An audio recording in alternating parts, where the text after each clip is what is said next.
تذکرہ ہے اس جادو کا جو بابل شہر میں دو فرشتوں ہاروت اور ماروت کے ذریعے سے سکھایا گیا. فرشتوں نے جادو سکھایا، آزمائش تھی. اس آزمائش میں وہ پورے نہیں اترے. بنی اسرائیل کے اندر جو بڑی تبدیلی آئی تھی وہی تھی جو آج ہمارے یہاں لانے کی کوشش کی جا رہی ہے. شوہر اور بیوی کے درمیان اختلاف پیدا کرنا. آپ نے بھی بہت ساری وائسز سنی ہوں گی، آپ کے لیے وہ ناشناسا نہیں ہے. ڈومیسٹک وائلنس،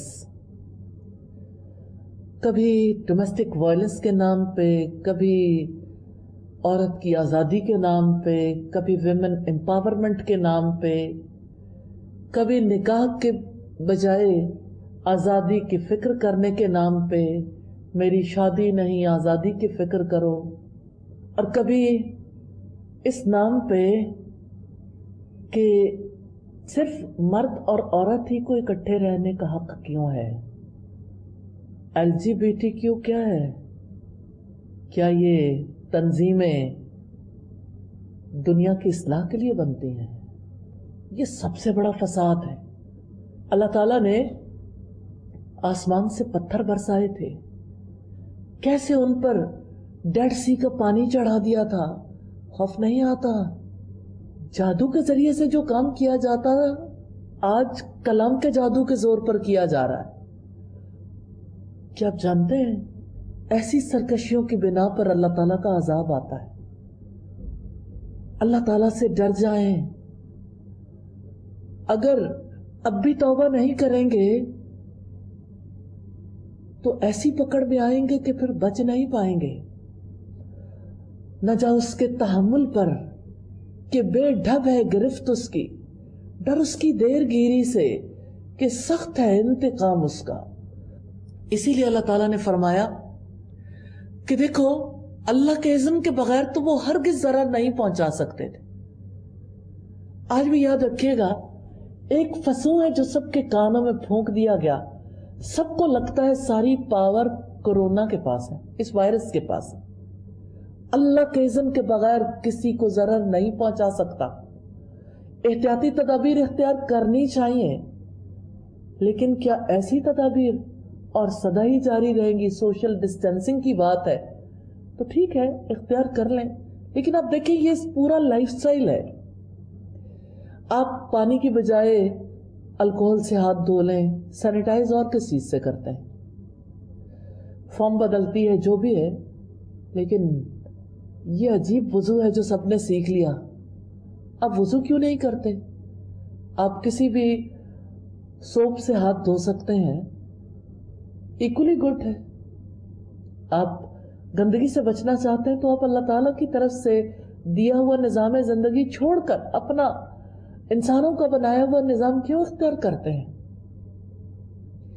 اللہ کے اذن کے بغیر کسی کو کوئی چیز ضرر نہیں پہنچا سکتی، کسی کو نہیں پہنچائے گی. اللہ کا اذن ہوگا تو آپ چونا گچ محلوں میں بھی چلے جائیں گے، کورونا پیچھے نہیں چھوڑے گا.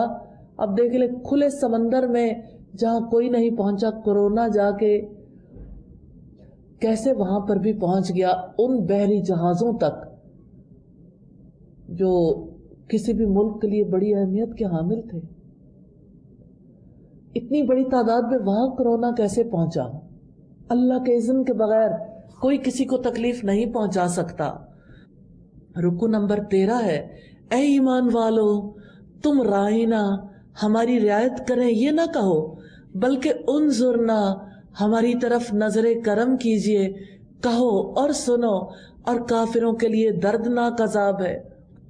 اہل کتاب میں سے جن لوگوں نے کفر کیا نہ وہ پسند کرتے ہیں اور نہ مشرکین کہ آپ پر آپ کے رب کی جانب سے کوئی بھلائی نازل کی جائے، اور اللہ تعالیٰ اپنی رحمت کے ساتھ جسے چاہتا ہے خاص کر لیتا ہے اور اللہ تعالیٰ بڑے فضل والا ہے۔ پھر بڑی اہم بات ہے، جو آیت ہم منسوخ کرتے ہیں یا جسے بھلا دیتے ہیں، ہم اس سے بہتر یا اس جیسی اور لے آتے ہیں۔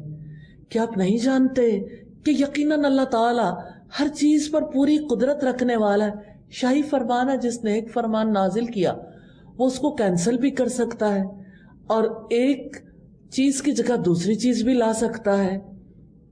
کیا آپ نہیں جانتے؟ ہاں، یہ علم ہے، اس کو ضرور حاصل کیجئے گا۔ اللہ تعالیٰ کی کتاب اس پر بہت زور دیتی ہے، ان اللہ لہو ملک السماوات والارض، یقیناً اللہ تعالیٰ ہی کے لیے ہے آسمانوں اور زمین کی بادشاہت۔ اگر آپ کا اس پر یقین ہو جائے، کسی کا خوف نہیں رہے گا۔ کیا ڈر ہے جو ساری خدائی بھی ہو مخالف، کافی ہے اگر ایک خدا میرے لیے۔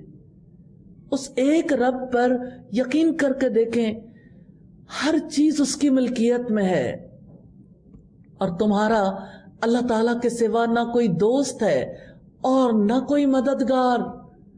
کس کی مدد پر بھروسہ کرتے ہیں؟ مدد لینے کے لیے کیا طریقہ کار اختیار کرتے ہیں؟ ہمیں اپنے رب سے مدد مانگنی ہے۔ ہم اس کے فقیر ہیں، ہم در در کے فقیر نہیں ہو سکتے۔ ہمیں نہیں بننا کسی اور کے لیے فقیر۔ کیا تم چاہتے ہو کہ تم اپنے رسول سے ویسے ہی سوالات کرو جس طرح اس سے پہلے موسیٰ علیہ السلام سے کیے گئے؟ اور جو کوئی کفر کو ایمان کے بدلے میں لے لے تو یقیناً وہ سیدھے راستے سے بھٹک گیا۔ اہل کتاب میں سے اکثر لوگ چاہتے ہیں کہ کاش وہ تمہیں تمہارے ایمان کے بعد کافر بنا دیں، اپنے دلوں میں حسد کی وجہ سے۔ اس کے بعد کہ حق ان کے لیے پوری طرح واضح ہو گیا، چنانچہ آپ معاف کر دیں، درگزر کریں، یہاں تک کہ اللہ تعالیٰ اپنا فیصلہ لے آئے۔ یقیناً اللہ تعالیٰ ہر چیز پر پوری قدرت رکھنے والا ہے۔ اور نماز قائم کرو اور زکوٰۃ ادا کرو، اور جو بھلائی تم اپنی جانوں کے لیے آگے بھیجو گے، وَمَا تُقَدِّمُوا لِأَنفُسِكُم مِّنْ خَيْرٍ تَجِدُوهُ عِندَ اللَّهِ،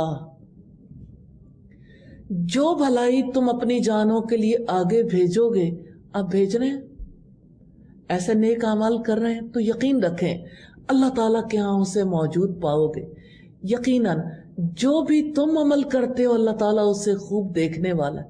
ریلی یہی چیزیں ہیں جنہوں نے ہمیں قوت دینی ہے، طاقت دینی ہے، اسی سے جینا ہے، یہی ڈپریشن سے نکالنے والی ہیں، یہی امید ہے، یہی قوت ہے، یہی ہماری سب سے بڑی پاور ہے، ایمان کی پاور۔ اسی کا علم حاصل کرنا، اسی علم کو پختہ رکھنا ضروری ہے، اسی علم کو راسخ کروانا بھی ضروری ہے۔ اور انہوں نے کہا کہ کوئی شخص جنت میں ہرگز داخل نہیں ہوگا مگر وہ جو یہودی یا عیسائی ہو۔ یہ ان کی تمنائیں ہیں۔ آپ کہہ دیں اپنی دلیل لاؤ اگر تم سچے ہو۔ کیوں نہیں؟ بلا من اسلم وجہہ للہ وہو محسن فلہ اجرہ عند ربہ ولا خوف علیہم ولا ہم یحزنون۔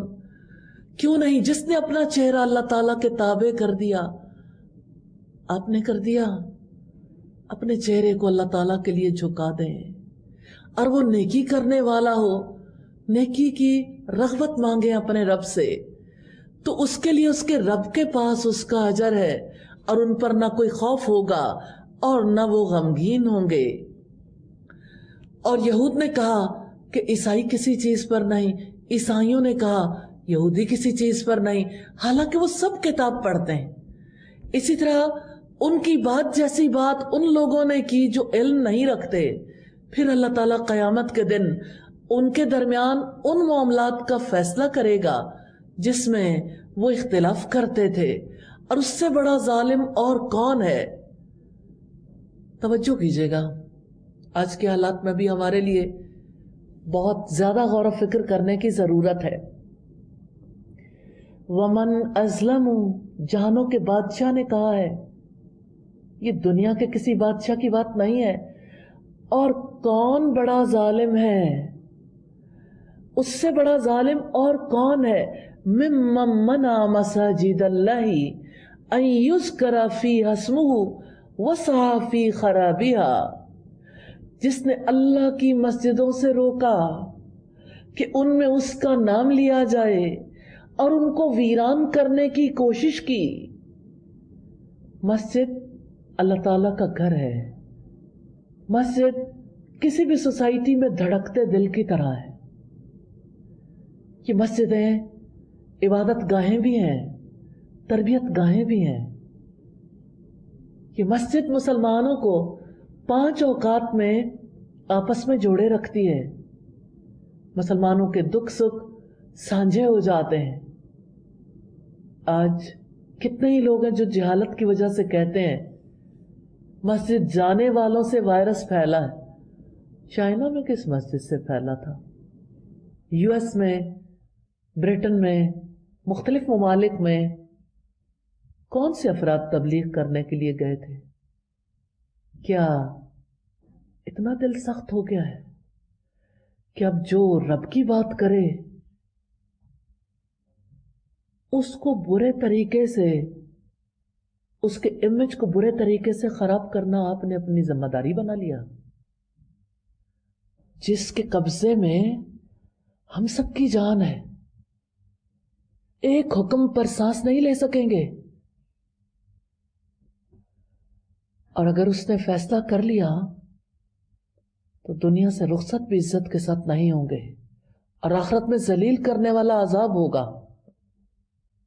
اس رب نے فرمایا ہے اس سے بڑا ظالم اور کون ہے جس نے اللہ تعالیٰ کی مسجدوں سے روکا کہ ان میں اس کا نام لیا جائے اور ان کو ویران کرنے کی کوشش کی۔ پوری دنیا ایک ہو گئی تھی نا مساجد اور مدارس کے خلاف،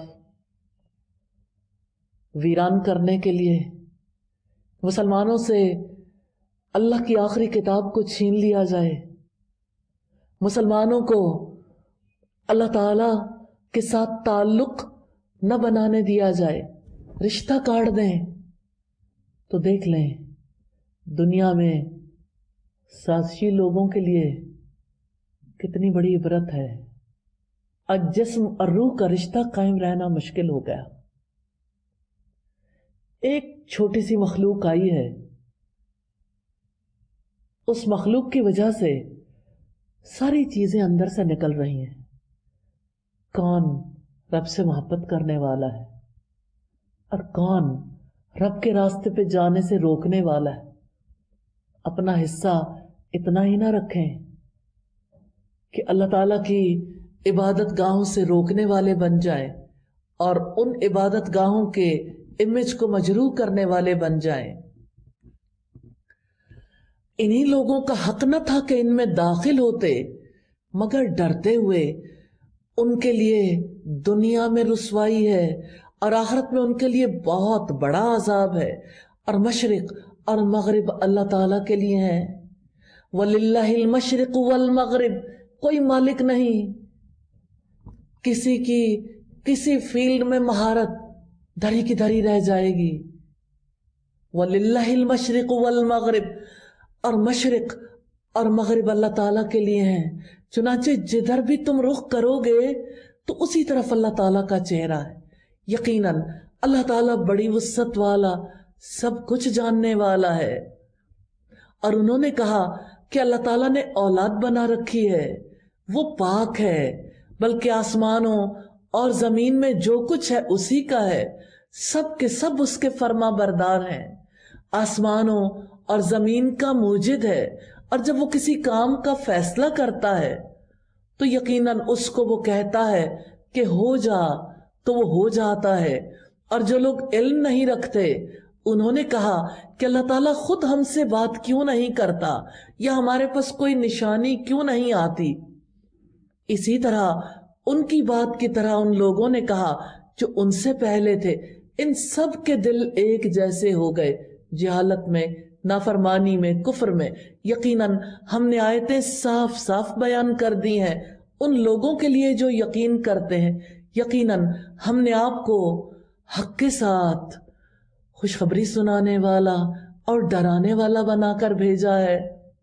اِنَّا أَرْسَلْنَاكَ بِالْحَقِّ، اللہ تعالیٰ نے نبی صلی اللہ علیہ وسلم کے لیے گواہی دی ہے، ہم نے بھیجا ہے آپ کو، حق کے ساتھ بھیجا ہے، خوشخبری سنانے والا اور ڈرانے والا بنا کر بھیجا ہے، اور آپ سے اہل دوزخ کے بارے میں نہیں پوچھا جائے گا۔ اور یہودی اور عیسائی، بڑی اہم بات ہے، اور یہودی اور عیسائی آپ سے ہرگز راضی نہیں ہوں گے یہاں تک کہ آپ ان کی ملت کی پیروی کریں، ایک ایک چیز کو فالو کریں۔ کہ ایسا نہیں ہوا؟ عورت کا حجاب اتروا دیا، اس کے ٹخنے اور اس کی ٹانگیں اور اس کے بازو اور اس کا گلا اور اس کا سینہ کیا کچھ اوپن کروا دیا۔ مردوں اور عورتوں کے مخلوط تعلیمی ادارے تو تھے، لڑکیوں اور لڑکوں کے، اب ہر جگہ لڑکیاں اور لڑکے، مرد اور عورتیں اکٹھے ہیں، اور کسی کی غیرت کے لیے یہ بات کوئی معنی ہی نہیں رکھتی۔ سب لوگ جدید جاہل بننا چاہتے ہیں، جہالت کا ساتھ دینا چاہتے ہیں، اپنے رب کے طریقے کو چھوڑ کر کافروں کے طریقے پہ چلنا چاہتے ہیں۔ اور یہودی اور عیسائی آپ سے ہرگز راضی نہیں ہوں گے یہاں تک کہ آپ ان کی ملت کی پیروی کریں۔ آپ کہہ دیں کہ یقیناً حقیقی ہدایت تو اللہ تعالیٰ کی ہدایت ہے، اور یقیناً اگر اس علم کے بعد جو آپ کے پاس آ چکا آپ نے ان کی خواہشات کی پیروی کی تو اللہ تعالیٰ سے بچانے میں نہ آپ کا کوئی دوست ہوگا اور نہ کوئی مددگار۔ جن لوگوں کو ہم نے کتاب دی وہ اسے پڑھتے ہیں جیسے کہ اسے پڑھنے کا حق ہے۔ آپ پڑھتے ہیں، حق ادا کرتے ہیں، یا اللہ ہم سب کو حق ادا کرنے والا بنا دے۔ وہی لوگ اس پر ایمان رکھتے ہیں۔ اللہ تعالیٰ نے واضح کیا ہے جو اس کتاب کا علم حاصل کرتا نا اس کا ایمان ہے قرآن پر، باقیوں کو غلط فہمی ہے۔ کوئی ایمان نہیں ہے علم کے بغیر۔ اس کتاب کو پڑھنا جنہوں نے اپنی زندگی کے پروگرام میں شامل نہیں کیا وہ اپنے اسلام کا جائزہ ضرور لے لیں۔ کوئی اسلام نہیں ہے، یہ کوئی دینداری نہیں ہے۔ ضرور فیصلہ کر لیں، ہم نے مسلمان کے طور پر زندگی بسر کرنی ہے یا اسلام سے تعلق نہیں رکھنا، رب کا ہو کر رہنا یا رب سے بھاگ جانا ہے۔ فیصلہ کر لیں۔ جن لوگوں کو ہم نے کتاب دی وہ اسے پڑھتے ہیں جیسے کہ اسے پڑھنے کا حق ہے، وہی لوگ اس پر ایمان رکھتے ہیں، اور جو اس کے ساتھ کفر کرتا ہے تو وہی لوگ خسارہ اٹھانے والے ہیں۔ رکو نمبر 15 ہے، اے بنی اسرائیل یاد کرو میری اس نعمت کو جو میں نے تمہیں عطا کی تھی، اور یقیناً میں نے تمہیں جہانوں پر فضیلت دی تھی، اور ڈرو اس دن سے جس میں کوئی شخص کسی شخص کے کچھ بھی کام نہ آئے گا، اور نہ اس سے کوئی فدیہ قبول کیا جائے گا، اور نہ اس کو کوئی سفارش فائدہ دے گی، اور نہ وہ مدد دیے جائیں گے۔ اور جب ابراہیم کو اس کے رب نے چند باتوں میں آزمایا، 30 بڑی بڑی آزمائشیں آئی تھیں، اللہ تعالیٰ نے اپنے خلیل کا تذکرہ کیا ہے تو اس نے ان سب کو پورا کر دیا۔ اللہ تعالیٰ نے فرمایا یقیناً میں تمہیں سب لوگوں کے لیے امام بنانے والا ہوں۔ ابراہیم نے کہا اور میری اولاد میں سے بھی۔ اللہ تعالیٰ نے فرمایا میرا عہد ظالموں کو نہیں پہنچتا۔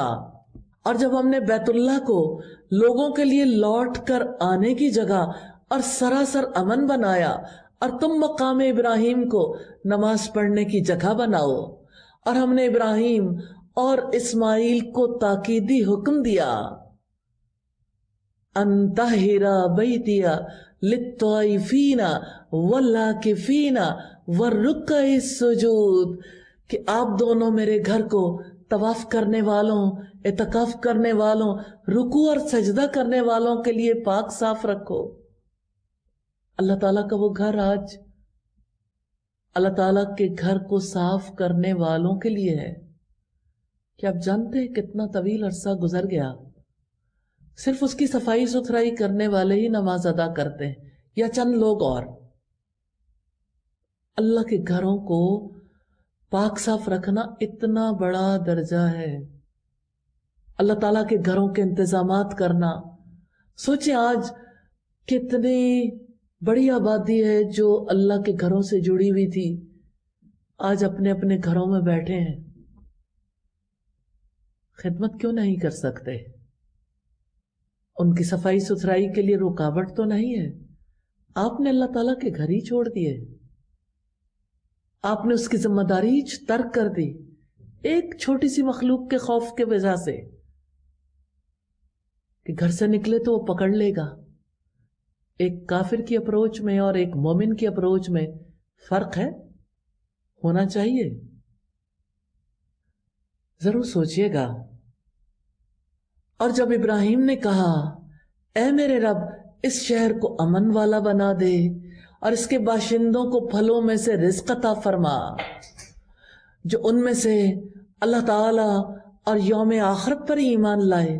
اللہ تعالیٰ نے فرمایا اور جس نے کفر کیا تو میں اسے بھی تھوڑا فائدہ دوں گا، پھر اسے آگ کے عذاب کی طرف بے بس کر دوں گا اور وہ بدترین لوٹنے کی جگہ ہے.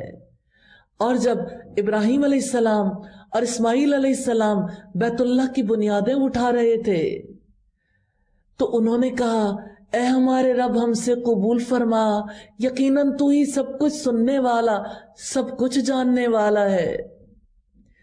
اے ہمارے رب ہمیں اپنے لیے فرما بردار بنا اور ہماری اولاد میں سے بھی ایک امت اپنے لیے فرما بردار بنا. وَأَرِنَا مَنَاسِكَنَا وَتُبْ عَلَيْنَا، اور ہمیں ہماری عبادت کے طریقے دکھا اور ہماری توبہ قبول فرما، یقیناً تو بڑا توبہ قبول کرنے والا ہے، نہایت رحم والا ہے. اے ہمارے رب اور ان لوگوں میں انہی میں سے ایک رسول بھیج جو انہیں تیری آیات پڑھ کر سنائے اور انہیں کتاب اور حکمت کی تعلیم دے اور ان کو پاک کرے، یقیناً تو سب پر غالب کمال حکمت والا ہے. اور کون ہے جو ابراہیم کی ملت سے منہ موڑے مگر وہی جس نے خود کو بے وقوف بنا لیا ہو، حالانکہ ہم نے اسے یعنی ابراہیم علیہ السلام کو دنیا میں چن لیا تھا اور بلا شبہ وہ یقیناً آخرت میں صالحین میں سے ہوگا.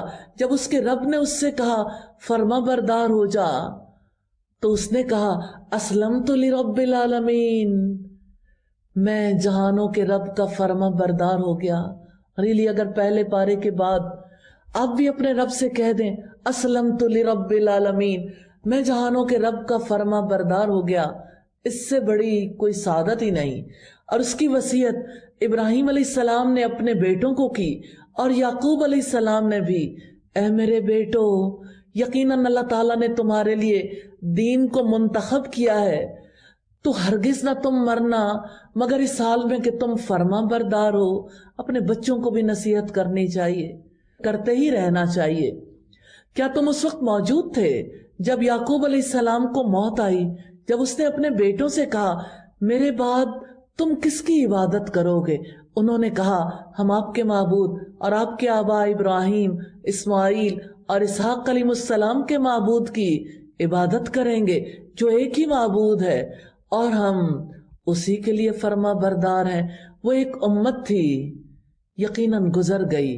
جو کچھ اس نے کمایا وہ اس کے لیے ہے اور جو کچھ تم نے کمایا وہ تمہارے لیے ہے، اور تم سے اس کے بارے میں نہیں پوچھا جائے گا جو وہ کیا کرتے تھے.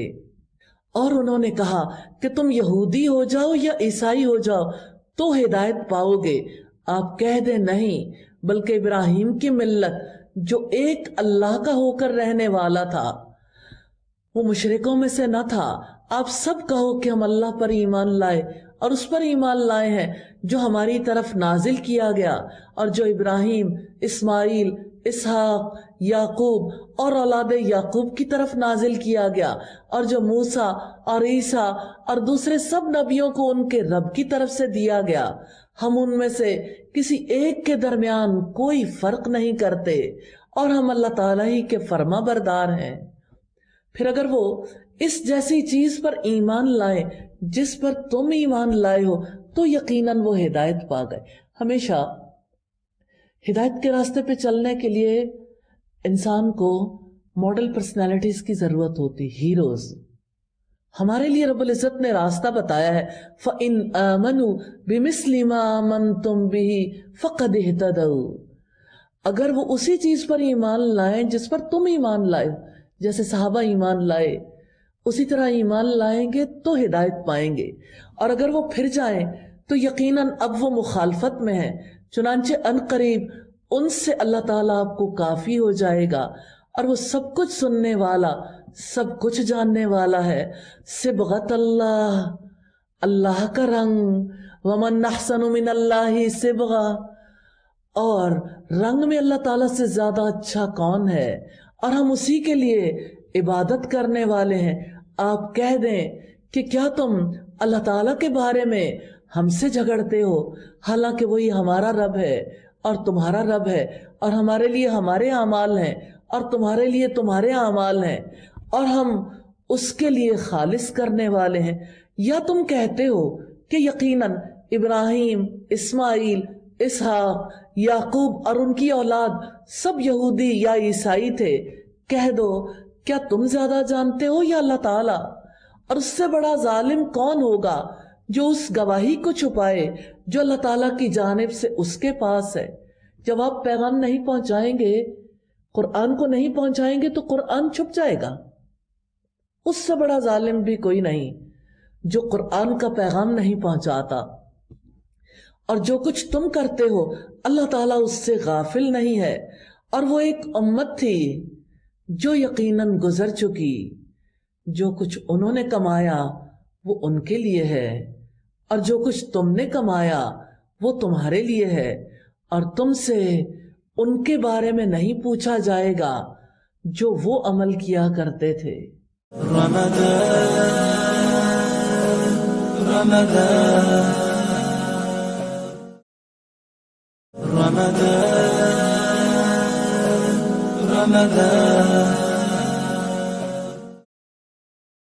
السلام علیکم ورحمۃ اللہ وبرکاتہ۔